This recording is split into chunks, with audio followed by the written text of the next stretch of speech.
लिए उसने क्या किया, कुछ कपड़ा लता करके अपना पेट में डाला, डाली और ऊपर से साड़ी पहन लिया। पति बड़े सीधे साधे थे, पति से कहा कि मैं गर्भवती हूँ, और आत्मदेव तो बड़े ही प्रसन्न हुए। उन्होंने बाजार से तरह तरह के विवाह मिष्ठान अच्छे अच्छे भोजन ला करके पत्नी को खिलाया, और पत्नी धुंधुली देवी खा पी करके मोटी ताजी बन गई। बोले वृंदावन बिहारी लाल की। पहले तो कपड़ा डाल करके मोटी माने गर्भवती बनने का नाटक करती थी, अब तो बिना कपड़े का इतना खा पी करके पड़ा हो गया थे। अब पति को लगा, आत्मदेव जी को, मेरा पत्नी गर्भवती है,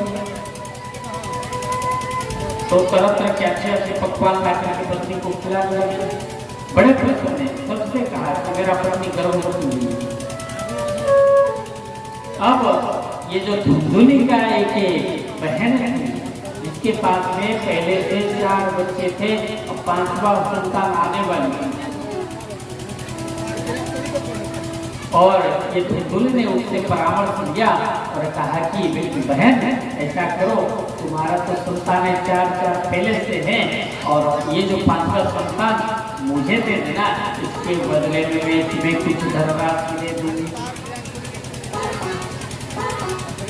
और जब पुत्र को पालने का समय होगा, मैं पति से कहूंगी कि मेरा दूध सूख गई है, मैं अपना बहन का पुत्र मर गया है, इसलिए मैं बहन का स्तन में दूध है, इसको ला करके यहाँ रखती हूँ, मैं मेरा संतान को वो पाले। वादा आया कि तुमको उसके बदले में कुछ धन दे दूंगी। दोनों में विचार लगा। अंत में पंडित जी कहीं विदेश थोड़ा दूर देश में गए थे पूजा पाठ करने के लिए, कुछ दिन के बाद में पधारे घर में, तब तक ये धुंधुली ने अपना बहन से पुत्र को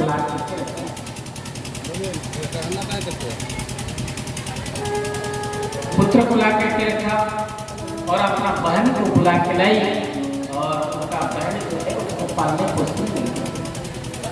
देखिए, माता और पिता का संस्कार बच्चों में आ जाता है। ये भागवत में ना गर्भ गीता नाम का एक गीता, जैसे हम लोग भागवत गीता पढ़ते ना, भगवान कृष्ण ने अर्जुन को उपदेश दिया, उसी प्रकार गर्भ गीता। गर्भ गीता में मातृ गर्भ में किस प्रकार संतान पैदा होता है, उसका बिंदु से लेकर के उसके प्रकट होने तक, बाहर आने तक का, मैंने 10 महीना तक का जो सफर है, इसके बारे में वर्णन किया गया है, निर्भुल वर्णन किया गया है।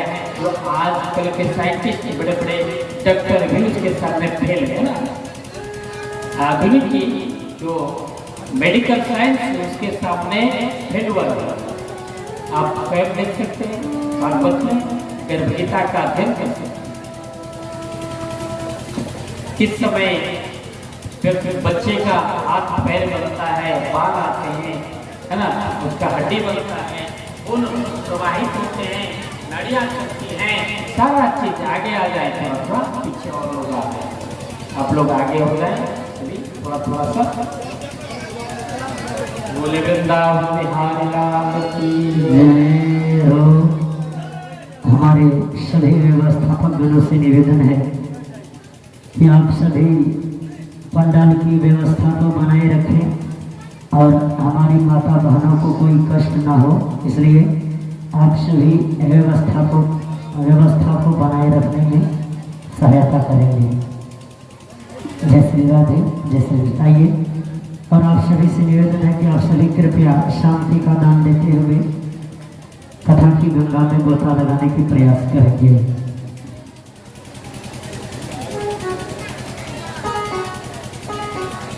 तब पंडित जी को कहा कि मेरा संतान हुआ है और मेरे स्तन से दूध सूख गए हैं, बहन को ला के रखे। तो पंडित जी बड़े प्रसन्न, खुश हो गए। अच्छी बात है। पंडित जी ने भंडारा रख दिया, सत्संग ये रखी, है ना, और ब्राह्मण भोजन कराए, सब आत्माओं का भोजन करवाया।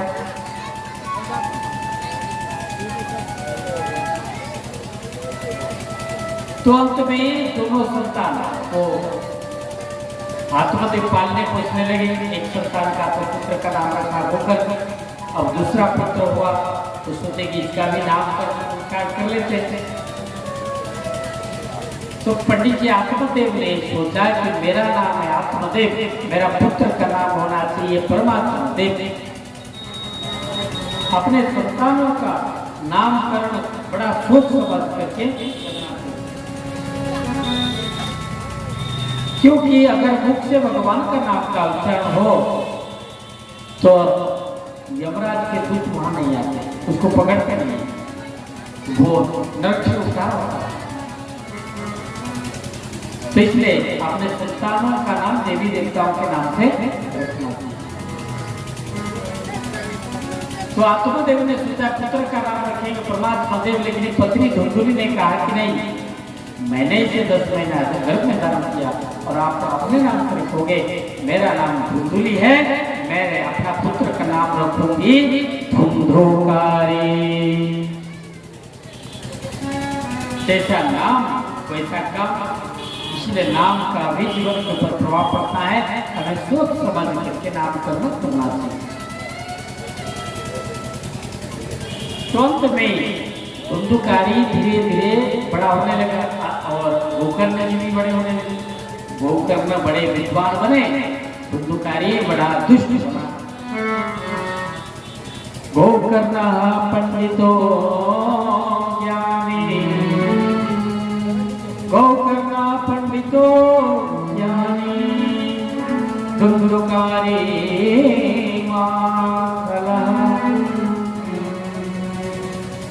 धुंधुकारी जो है महादुष्ट बन गया, दुष्टों का सरदार बना, लीडर। और ये गोकर्ण जी बचपन से ही वेदों का पूरा अध्ययन कर लिया, गायत्री मंत्र का उच्चारण करने लगे। लॉकडाउन में हम एक जगह रहे 6 महीना, रुको एक कबीर को सत्संगी थे, उनके घर में जितने बच्चे थे सभी लोग डेली संध्या के मेरे पास बैठते थे 6 महीना तक। एक छोटा छोटा बच्चा था, सब गायत्री मंत्र का शुद्ध उच्चारण करने लगे संस्कृत में, डेली डेली सुन कर याद रखिए। वो छोटा सा बच्चा था 3-4 साल का, उसका दादा महंत जी है, जब महंत जी बने मनोज गांव, उनको बोलता है जाकर के, दादा गायत्री बोलो गायत्री। तो उसका दादा ने उच्चारण किया, ओम प्रभुआत्मा स्वर्ग है ना, बोला उच्चारण।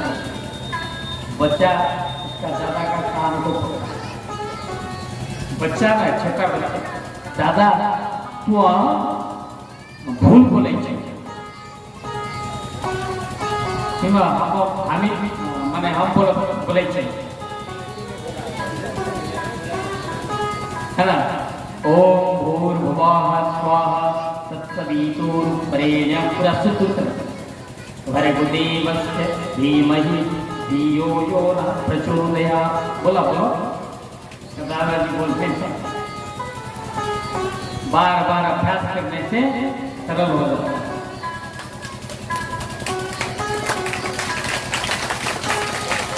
कभी कभी प्रैक्टिकल उदाहरण देना चाहिए ताकि हमारे बच्चों के ऊपर भी इसका प्रभाव हो। तो आप लोग बच्चे लोग कर पाओगे? तो सुबह डेली आना 10-15 मिनट हम लोग यहाँ पर मंत्र का उच्चारण करेंगे, योगा करेंगे, थोड़ा एक्सरसाइज करेंगे। कल सुबह राइट 6 बजे आ जाना, क्या 6 बजे योगा क्लास होगी, उसमें गायत्री महामृत्युंजय सिखाएंगे।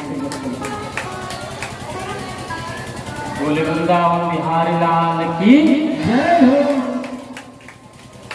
तो ये आत्मदेव के सानिध्य में रहते थे गोकर्ण जी कम 6 महीने के अंदर सारा दिन वेदांत परिषद सबको कंठस्थ कर लिया, क्योंकि उन्हें जाति समर्थ पूर्व जन्म का संस्कार था।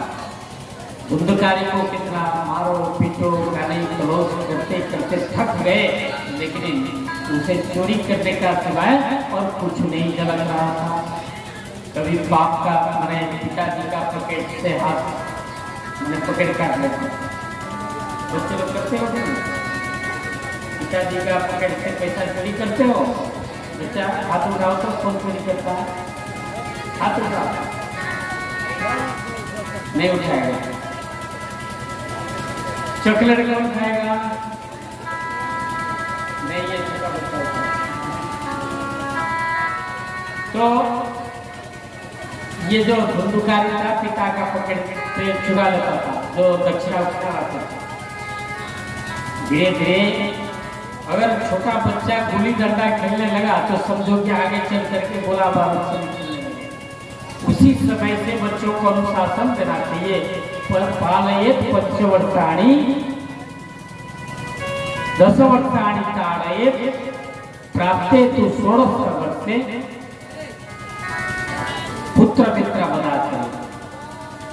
5 वर्ष तक अनुशासन से पालन करना चाहिए, पालना चाहिए, मैंने जितना दुलार कर सकते कोई दिक्कत नहीं। 5 वर्ष होने के बाद में उसको अनुशासन में रखिए। कहाँ जाता है, क्या खाता है, किसके साथ बैठता है ना, क्या बोलता है, हर चीज पर ध्यान रखना चाहिए। माँ बाप का कर्तव्य। तब अनुशासन में रखेंगे तो वहाँ संतान धीरे धीरे जब 15-16 साल का होगा तो उसके अंदर अच्छा संस्कार आएगा, माता पिता के प्रति भक्ति परायण होगा, है ना, धर्म परायण होगा, सुसंस्कार होगा। इसलिए हमें प्रयास जारी रखना चाहिए, बाकी तो उसका कर्म चाहिए। तो जब बड़ा हो जाता है संतान, उसको आप समझाओगे तो आपका बात नहीं सुनेगी। लेकिन आत्मदेव प्रयास नहीं किया था, ऐसा तो नहीं है। आत्मादेव ने दोनों के प्रति मेहनत की, लेकिन माता का संस्कार पुत्र में आ गया, है ना। माता तो संस्कारवान नहीं थी, भक्ति परायणा नहीं थी, सत्संगी नहीं थी, ज्ञानी तो नहीं थी। जब भी पिता पुत्र को डांटने के लिए जाते, माता धुंधली कहती है पुत्र को क्यों खाओ खा डांटते हो, तो ना मेरा पॉकेट से जो है पैसा चुरा के ले गया, जाकर के पी रहा है। तो माँ बोलती है छोटा बच्चा है, गलती कर दिया, पी लिया तो क्या होगा, आप क्या गलती नहीं करते? अरे भाई पैसा चुराया तो क्या हुआ, आखिर आप पैसा कमाते किसके लिए? बच्चों के लिए तो कमाते। कोई माँ होते हैं ऐसे दुलार करते हैं, बच्चों को बिगड़ने का संस्कार देते हैं, बिगड़ जाने का संस्कार देते हैं। कुछ लोग बच्चों को सुधारने का संस्कार देते हैं। इसलिए अच्छा संस्कार बच्चों को देना चाहिए।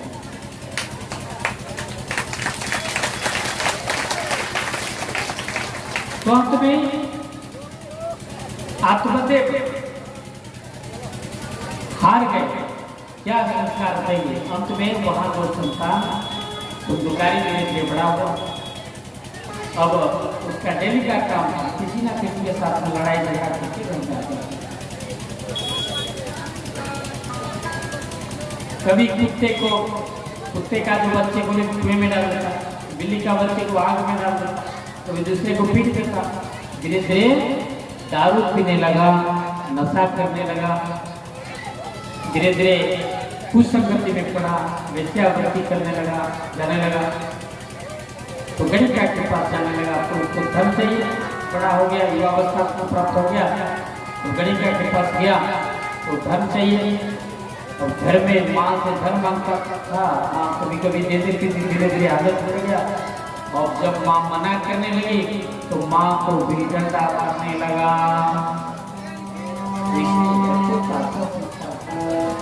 जब दुलार प्यार बच्चों को बिगाड़ देती है, अंदर से दुलार प्रेम रखते बच्चों से, बाहर से भय दिखाइए। अगर सच्चा प्रेम आप बच्चों से करते हैं तो ऊपर से आपको भय देना चाहिए, तभी बच्चे लोग अनुशासन।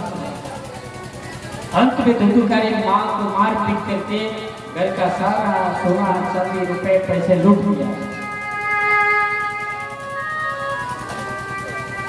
और एक समय पिता रात्रि के समय बैठकर के रो रहे थे।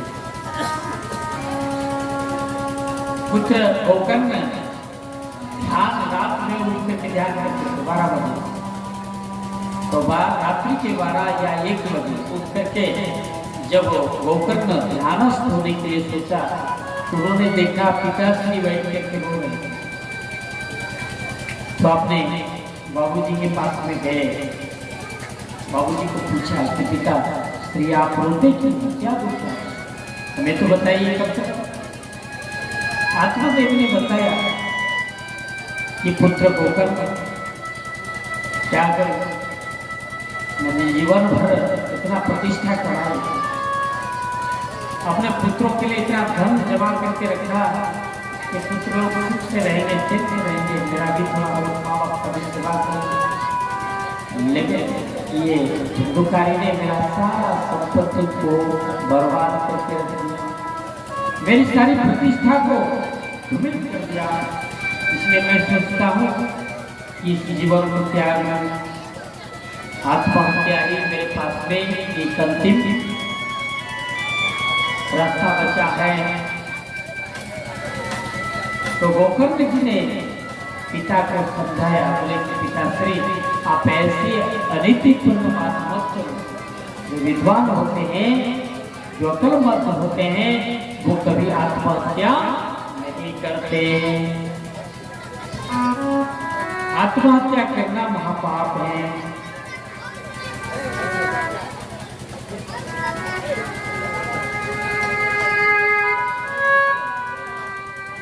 इसलिए आप आत्महत्या का जो भावना छोड़ दें। अगर आपको संसार के प्रति वैराग्य हो रहा है तो अच्छी बात है, ये संसार की आसक्ति को त्याग कर आप वन में जाकर के एकांत में परमात्मा का चिंतन करें। परमात्मा का चिंतन करते हुए अगर आपने शरीर को छोड़ दिया तो परमात्मा आपको मिलेंगे। आत्महत्या जो करता है वो पिशाच योनि में चला जाता है।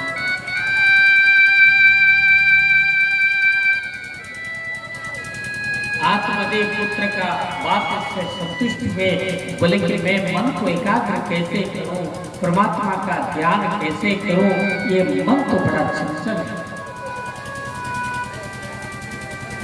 तो श्री गोकर्ण जी कहते हैं, बार बार अभ्यास ते जड़मती होत सुजान, बार बार अभ्यास ते जड़मती होत सुजान, रसरी बत जाते हैं सिल पर पड़त निशान। मन को धीरे धीरे आप एकाग्र करें और आपको मैं बताता ध्यान करने का विधि, ना तो ज्यादा ऊंचा और ना ही ज्यादा नीचा। एक आसन लगाइए, आसन कोमल हो, पत्तों का, घासों का, मृगछाल का। तो कोमल आसन में बैठ करके सीधा रीढ़ की हड्डियों को सीधा रखें, दोनों आंखों की मृदुलताओं को बीच में एकाग्र करें। अभ्यास करें, धीरे धीरे अभ्यास करने से आपका मन एकाग्र होगा। और या तो भगवान का गुरु प्रदत्त मंत्रों का उच्चारण करें, जाप करें, बार बार करें, मन एकाग्र हो जाए। या तो किसी एक बिंदु पर ध्यान करते हुए उसमें अपना इष्ट का स्मरण करें, दर्शन करें, धीरे धीरे आपका मन एकाग्र होगा और परमात्मा का स्मरण करें। अंत में आपका परमात्मा मिलेगा। बहुत सारा ज्ञान का उपदेश गोकर्ण जी पिता को देते हैं, जो गोकर्ण गीता के नाम से प्रसिद्ध है। बोले गोकर्ण जी महाराज की। अंत में आत्मदेव संसार की आसक्ति को छोड़ करके वहीं में जाते हैं, परमात्मा को प्राप्त करते हैं। पुत्र धुंधुकारी की दुष्टता और बढ़ जाता है। गोकर्ण जी ने सोचा कि संसार तो बेकार है, झूठा मोह माया आसक्ति बंधन में क्या पड़ा, हम चलो तीर्थाटन करते हैं। तीर्थाटन करने के लिए गोकर्ण जी चले गए। धुंधुकारी का अपना मन हो गया,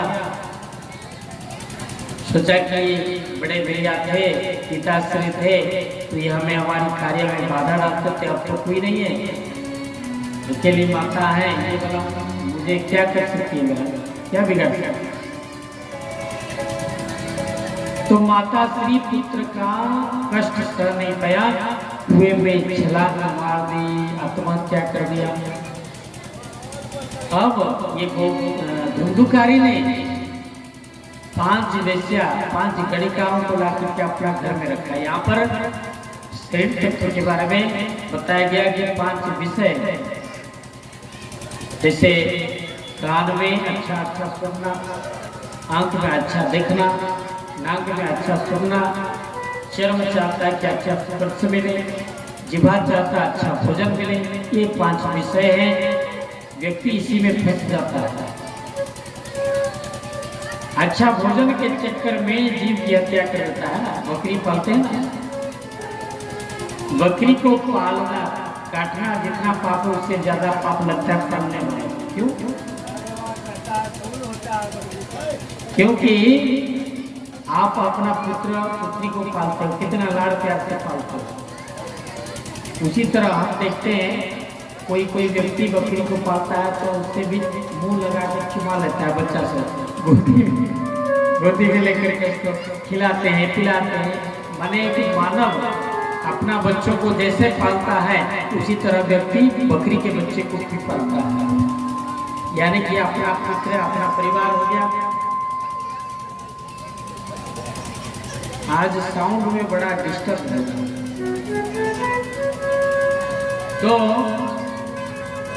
बकरी को फिर पाल पोस करके रखते हो, तो दिल में आपके प्रति इतना प्रेम है, श्रद्धा विश्वास है कि हमारा मालिक है, और अब विश्वासघात का पाप तो सबसे बड़ा है। अब उसको विश्वास दिला करके बीच ले देते हैं, जो बकरी को बेच लेते हैं, कसाई करते हैं। इससे बढ़ करके और पाप क्या होता है?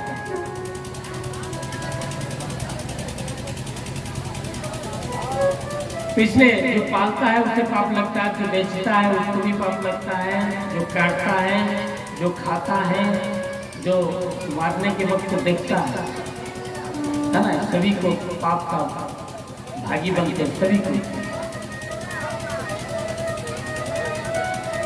ये जीवा की लालसा के लिए व्यक्ति जीव का हत्या कर देता है।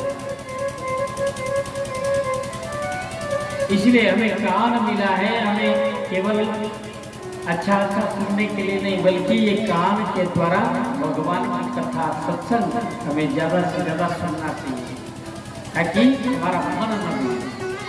मन का बिगड़ने का 2 मार्ग है, एक आंख दूसरा कान।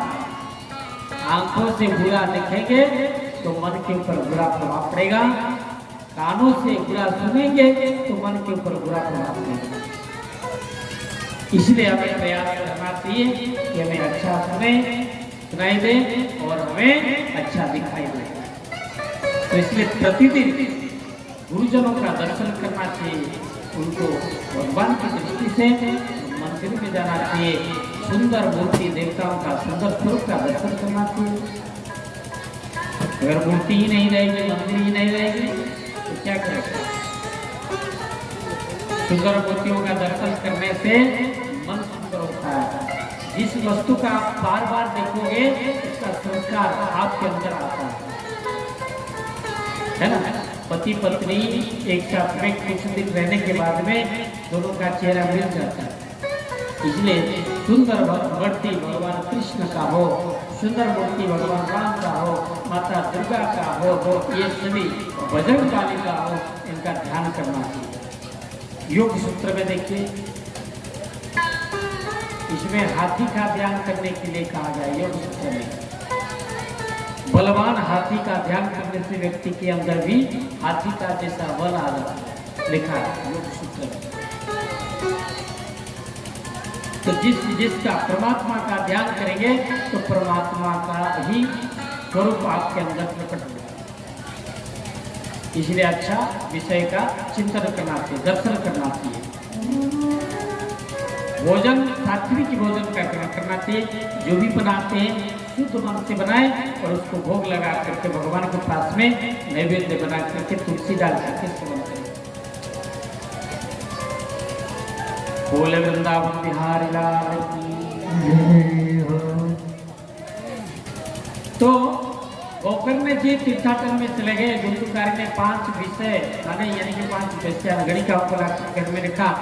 एक उस देश के जो राजा थे उन्होंने कई बार ये धुंधुकारी को